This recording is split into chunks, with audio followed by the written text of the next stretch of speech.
We begin with Pasquotank County and Elizabeth City. They are under a state of emergency tonight as family gets the first glimpse of a body camera video showing the deadly officer-involved shooting of Andrew Brown Jr. Protests resumed as the public still awaits the release of that video. 10 on your side's Jason Marks has been on the story from the beginning and has reaction from Brown's family.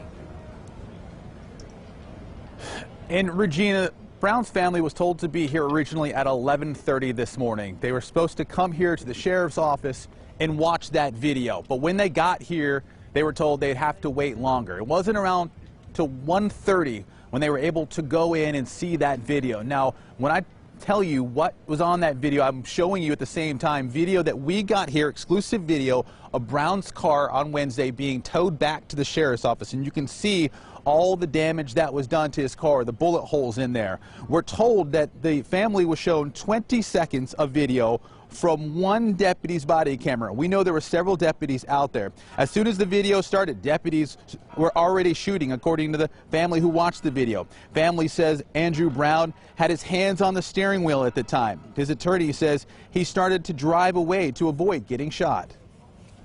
He was gunned down running for his life. Made no mistake about it. He was not resisting. In fact, in the midst of him afraid and running for his life, he was still trying to evade hitting officer. So he was thinking about the officer's safety while they was trying to kill him. They say 20 seconds, the deputies that were on the scene shot at Brown the whole time until he crashed his car into a tree, and that's all they were able to see, which obviously they're very unhappy about. They expect transparency. They wanted to see all the video. So what happened before those shots started? What happened after those shots ended? But all they saw was 20 seconds from one deputy's body camera. We know there were several on the scene. They still want the rest of the video to be released. They're now calling for charges against the officers because they say that Andrew Brown, when he was shot Wednesday morning, was executed by deputies. So they're asking for both of those things. Of course, that video still not be released. Protests are going to continue tonight and then into tomorrow. But we'll have much more on this developing story coming up on Wavy News 10 at 6. But for now, we're live in Elizabeth City. Jason Marks, 10 on your side. Thank you, Jason. The community has been rallying around the family of Andrew Brown Jr. since the deputy shot and killed him last Wednesday. Protesters march day after day, calling for transparency and the release of the body camera video to the public. 10 on your side's Kayla Gaskins has more from protesters. Yeah, that's right, Regina. Regina and Stephanie, we're here in Elizabeth City.